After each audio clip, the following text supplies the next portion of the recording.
funny part about getting lost is it's much more fun than when it happens to you alone, right? Now, let me explain this to you. So, have any of you flunked a paper ever, like in school and college? Yes. So you guys know exactly what I'm talking about, because when you flunk a paper in college, you close your eyes, you open your eyes, and then you look to your left and then your right, and you see your friends, right? They're all sitting nearby, and with all your heart, you're hoping that they've also flunked, because I know it makes us evil and all that, but then it's very human. Like, you need some company when you're flunking. And same case when we are all lost, right? So this is a story of 4 of us friends being collectively lost, trying to search for a house in Bombay. And let me draw a character sketch out for you. So there's one Malu guy, which is me, which you probably guessed by the accent. There's a Bengali guy, and there are 2 Kashmiris. And funnily enough, we want to live in the same apartment, but we all want different things from the apartment, right? Me being the Malu, I want like a theka in the vicinity, which will probably home deliver me the beer that I need.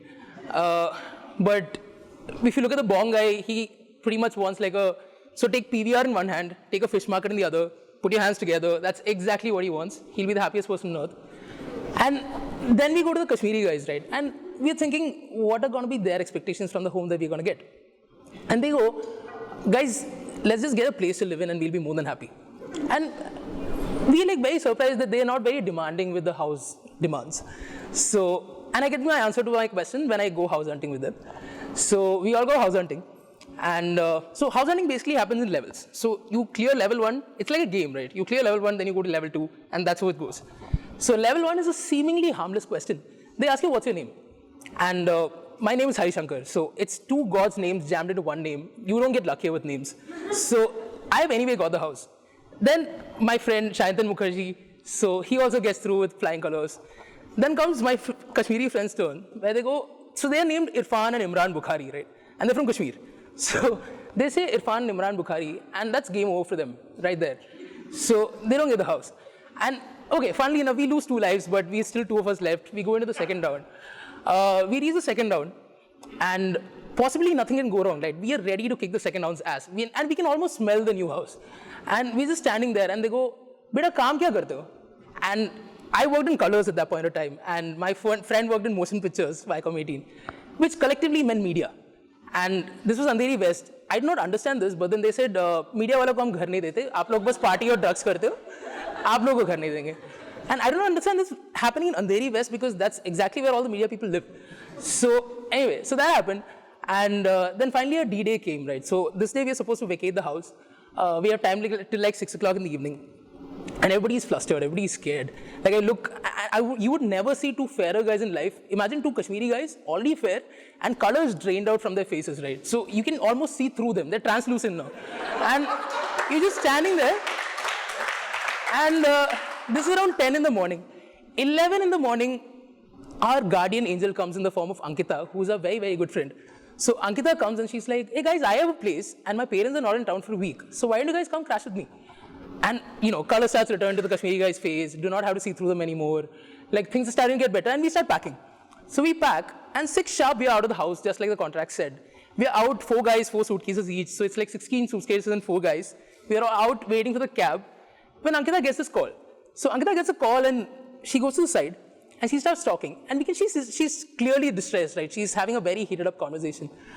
She comes back, and our plan B has vanished because Ankita was talking to her dad. And her dad just said, beta, 4 ladke, ek ladki ke saath akele kaise rahenge?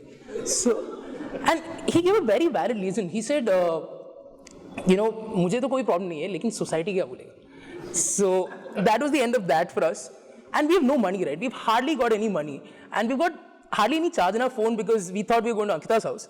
So with whatever charge was left in my phone, I Googled exactly this. So I Googled for cheapest hotels in Bombay. And I scrolled right past the Make My Trip and OYOs because we have no money for that. And we get this somehow shady result which says a very meager amount for a hotel for a night. And we decide to stay over there. And it's exactly as promised on Google, right? Like, you can't even find it on Google Maps. That's how lost the hotel was. So we finally somehow reached the place. And I can say 100 bad things about a hotel, like bad linen, bathroom had literally no lock. Water visited the hotel as much as Narendra Modi visited India. So it was a mess. But I'll tell you one highlight about the hotel. So one of the 2 rooms we had taken had a TV. And it's a really small TV. You had to literally strain into the TV to like see the characters in there, but it was still a TV, right? And the TV became our messiah for a week. Like, the Malu guys started watching Jojita Vai Sikandar and Josh. And I made these guys watch Shaolin Soccer and Kung Fu Hustle. And, you know, the TV somehow gave us a lot of comfort. And it became a savior for the week where we had no shelter, right? So we are living out of suitcases and eating out of takeout boxes. But somehow we found a lot of happiness in being the Lost Collective.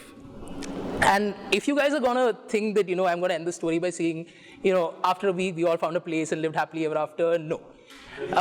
We had to get different places. We had to make a lot of compromises.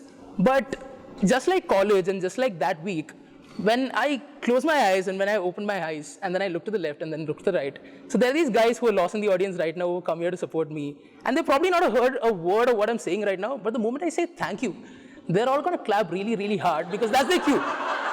So, thank you so much, guys. You've been a really great audience. Thank you. Cheers.